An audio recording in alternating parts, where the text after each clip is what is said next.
Hi friends, ఇది మీ spoken English class. నా పేరు ఈఎన్ విజయరాఘవ. ఇది 89వ వీడియో, 89th వీడియో. ఈ 89వ వీడియోలో మనం ఇదే ప్రజెంట్ సింపుల్లో అడ్వర్బ్స్ ఆఫ్ ఫ్రీక్వెన్సీ అంటే మామూలుగా మనం రాసినటువంటి 15 వాక్యాలు స్పోకెన్ ఇంగ్లీష్లో ఎక్కువగా మాట్లాడుతుంటాం. మనం మాట్లాడవలసి వస్తుంది ఎవరితో అయినా, లేదా వేరే వాళ్ళు మాట్లాడుతున్నప్పుడైనా మనం అర్థం చేసుకొని మరి అదేవిధంగా అదే ప్రజెంట్ సింపుల్లో మనం వాళ్ళకి చెప్పాల్సి ఉంటుంది. అందుకని ఈ 15 వాక్యాలు కనుక మీకు కరెక్ట్గా అర్థాలు మీనింగ్స్ ఉపయోగించడం తెలిసిందనుకోండి, మీరు వాళ్ళతో ధారాళంగా మాట్లాడవచ్చు, వాళ్ళు త్వరగా అర్థం చేసుకోవచ్చు కూడా. అర్థం చేసుకోవడం వల్ల మీకు సులభంగా అనిపిస్తుంది వాక్యం, వాళ్ళు త్వరగా కూడా ఎక్స్ప్లెయిన్ చేయొచ్చు వాళ్ళకి, ఆటోమేటిక్గా వాళ్ళతో మాట్లాడడం మొదలుపెట్టేయచ్చు. అయితే ఇక్కడ చూడండి, మనం ఎక్కువ ఉపయోగించే వాక్యాలు వీటిని అడ్వర్బ్స్ ఆఫ్ ఫ్రీక్వెన్సీ అంటారు ఇంగ్లీష్లో. అంటే ఇవి ఎంత తరచుగా అనేటువంటి యొక్క మీనింగ్, అర్థాన్ని తెలియజేస్తాయి తెలుగులో. ఇంగ్లీష్లో ఉన్న వాక్యాలు ఎంత తరచుగా అంటే రెగ్యులర్గానా, ఎప్పుడోసారా, ఇప్పుడా, ఇయర్లీ వన్సా, వీక్లీ వన్సా, అప్పుడప్పుడా అనేటువంటి ఒక పదాల యొక్క మీనింగ్స్ని మనకి ఈ వాక్యాలు తెలియజేస్తాయి. ఇంగ్లీష్లో ఉన్నవి తెలుగులో అలాంటి మీనింగ్స్ తెలియజేస్తాయి కాబట్టి ఇది చాలా ముఖ్యము. దీన్ని మనం ప్రజెంట్ సింపుల్లోనే వర్బ్ యొక్క మొదటి ఫామే వాడతాం అన్నింటిలో, అందుకే ప్రజెంట్ సింపుల్లో వాడుతున్నాం. ఎప్పుడు కూడా V1 వాడాలి, వర్బ్ యొక్క మొదటి ఫామ్ మాత్రమే వాడతాం ఇందులో. ఓకే, ప్రజెంట్ సింపుల్లో ఫస్ట్ సెంటెన్స్ వచ్చేసి ఇక్కడ హీ ఆల్వేస్ కమ్స్ లేట్. అతను ఎప్పుడు ఆలస్యంగా వస్తాడు. ఎలా వస్తాడు, ఏ విధంగా వస్తాడు, ఎంత తరచుగా అనేటువంటి మీనింగ్. ఆల్వేస్ ఎప్పుడు. ఓకే, అది ఫస్ట్ వాక్యం. హీ ఆల్వేస్ మీట్స్ మీ, అతను నన్ను ఎప్పుడు కలుస్తాడు. హీఈస్ ఆల్వేస్ హ్యాపీ, అతను ఎప్పుడు సంతోషంగా ఉంటాడు అనేటువంటి ఒక మీనింగ్లో మనం ఆల్వేస్ ఎల్లప్పుడు. సెకండ్ వాక్యం ఇది మామూలుగా 100%లో వాడతాం అనమాట. ఖచ్చితంగా అతడు ఆల్వేస్ కమ్స్ లేట్, ఎప్పుడు లేట్గా వస్తాడని. Next, I usually wake up early morning. I usually అంటే మామూలుగా నేను ఎప్పుడు ఎర్లీ మార్నింగే లేస్తాను. ఇదేంటి, ఇది కూడా వాక్యంలో 90% జరిగేటువంటి, తరచుగా జరిగేటువంటి ఒక పని తెలియజేస్తుంది. ఆల్వేజ్ అనేది 100% ఖచ్చితంగా అతను లేట్గా వస్తాడు అని చెప్పగలము. అలాగే ఇక్కడ I usually wake up early morning, నేను ఎప్పుడు కూడా 90% మామూలుగా ఎర్లీగా లేస్తాను అని అర్థం. ఓకే, ఆల్వేజ్ అనేది 100% కరెక్ట్గా అని తెలియజేస్తుంది చెప్పే వాక్యము. యూజువల్లీ అనేది 90% కరెక్ట్గా అని తెలియజేస్తుంది. Frequently, she frequently eats millets అంటే 80%. ఆవిడ ఫ్రీక్వెంట్గా మిల్లెట్స్ తింటూ ఉంటుంది, 80% అనమాట ఇందులో. ఓకే, 100లో 80% జరుగుతుంది అనమాట ఈ పని తరచుగా, ఇంట్లో 80%.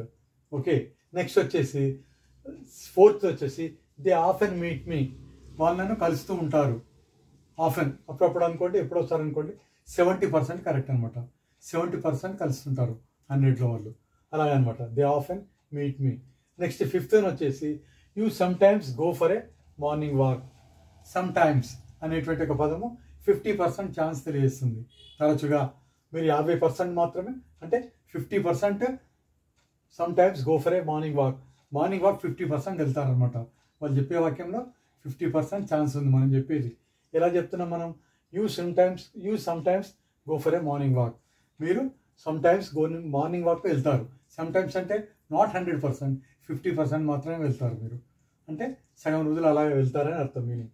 అమర్ అకేషనల్లీ అటెండ్స్ క్లాస్, ఇది 30% అనమాట. ఇది అకేషన్ అంటే 30% అటెండ్ చేస్తాడు 100లో. అలాంటి సందర్భంలో అకేషనల్లీ అని వాడతాం. Amar occasionally attends class.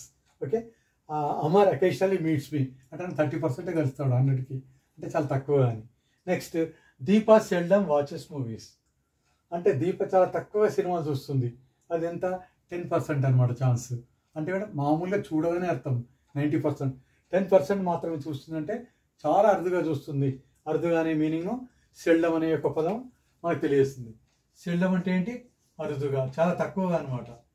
Okay, occasionally, frequently ఇవన్నీ అంటే ఏంటి, మామూలుగా తరచుగా వాడుకోవచ్చు మనం. ఓకే, నెక్స్ట్ వచ్చేసి ఇక్కడ 8వ సెంటెన్స్ వచ్చేసి they rarely help others.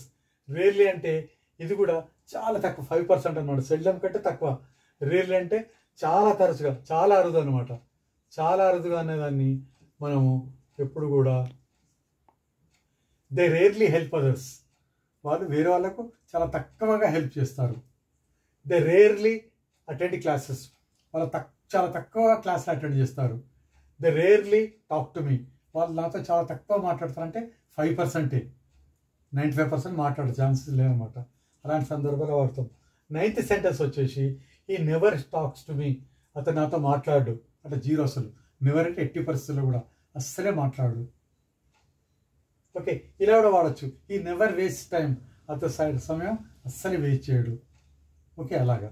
Next వచ్చేసి 10th she never skips breakfast. ఆవిడ ఎప్పుడు కూడా బ్రేక్ఫాస్ట్ విడిచిపెట్టదు. ఎప్పుడు కూడా విడిచిపెట్టదు. నెవర్ అంటే ఎప్పుడు, ఎట్టి పరిస్థితులు ఎప్పుడు కూడా విడిచిపెట్టదు. స్కిప్స్ అంటే ఏంటి, విడిచిపెట్టడం. బ్రేక్ఫాస్ట్, ఆవిడ ఎప్పుడు కూడా బ్రేక్ఫాస్ట్ విడిచిపెట్టదు. ఇది కూడా మనకు ఇది వాక్యం ఏం తెలియదు, ఖచ్చితంగా ఆ పని అక్కడ నేటివ్గా చెప్తున్నమాట, స్కిప్ చేయదు బ్రేక్ఫాస్ట్లోని. నెక్స్ట్ 11th వచ్చేసి ఈ visits India once a year. అతను ఇండియా సంవత్సరానికి ఒకసారి విజిట్ చేస్తాడు. ఎలాగా, వన్స్, ఒకసారి సంవత్సరానికి. ఇంత తరచుగా సంవత్సరానికి ఒకసారి ఇండియా వస్తాడు, దర్శిస్తాడని అర్థం. నెక్స్ట్ 12వది you read everyday daily. You read everyday లేదా డైలీ అనొచ్చు. ఓకే, ఆ రెగ్యులర్లీ. ఇలాగ మీరు రోజు చదువుతారు అనే వాక్యాన్ని యు రీడ్ అనేది ఇది కూడా మనం ఈ ప్రజెంట్ సింపుల్లోనే ఫస్ట్ ఫామ్తో వాడతాము. ఈ విజిట్స్ అనేది కూడా ఫస్ట్ ఫామ్తో వాడతాము ఇలా. Okay, next we hardly ever eat fast food. మేము చాలా తక్కువగా ఫాస్ట్ ఫుడ్ తింటాము, చాలా అరుదుగా, అసలు మొత్తానికి లేదు అనే ఉద్దేశంలో కూడా మనం we hardly ever eat fast food అని వాడతాం. ఓకే, 13వ వాక్యం. 14వ వాక్యం వచ్చేసి it is Sunny of and on in winter. చలికాలం సన్నీ ఆఫ్ అండ్ ఆన్ అంటే సూర్యుడు మామూలుగా ఎండ అనేటువంటిది ఆఫ్ అండ్ ఆన్ అప్పుడప్పుడు ఉంటుంది అనమాట, కంటిన్యూస్గా ఉండదు. అందుకని ఆఫ్ అండ్ ఆన్. ఈ meets me off and on అంటే ఆయన కంటిన్యూగా కలవడు, నన్ను అప్పుడప్పుడు కలుస్తాడు. ఈ meets me off and on.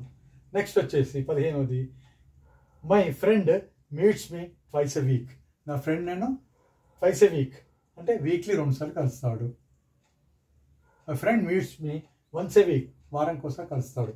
ఇలాగా ఈ 15 వాక్యాలు కూడా మనకు ఎంత తరచుగా అనేది చాలా వరకు మనం మాట్లాడేటప్పుడు ప్రజెంట్ సింపుల్ ఎక్కువగా ఉపయోగపడతాయి. ఇవి వేరే వాళ్ళు కూడా మాట్లాడినప్పుడు మీరు అర్థం చేసుకోవాలి. అంటే ఈ యొక్క పదాల యొక్క మీనింగ్స్ అన్నీ మీరు బాగా నేర్చుకుంటే మీకు సులభంగా అర్థమవుతుంది. ఈ పదాల యొక్క మీనింగ్స్ అన్నీ మీరు 2-3 సార్లు చూస్తే మీకు బాగా అర్థమవుతుంది. ఓకే, మీరు బాగా ప్రాక్టీస్ చేయండి ఈ వీడియోను. మీకు ఏమైనా డౌట్స్ కనుక ఉన్నట్టయితే if you have any doubts మీరు కామెంట్ బాక్స్లో తెలియజేయండి. మీ డౌట్స్ అన్ని కూడా క్లియర్ చేస్తాను. I hope you have understood very well. Just you practice these all regularly, quite always you practice these all, and so that you can get very easily, you can have accessibility with these all frequency of these adverbs easily.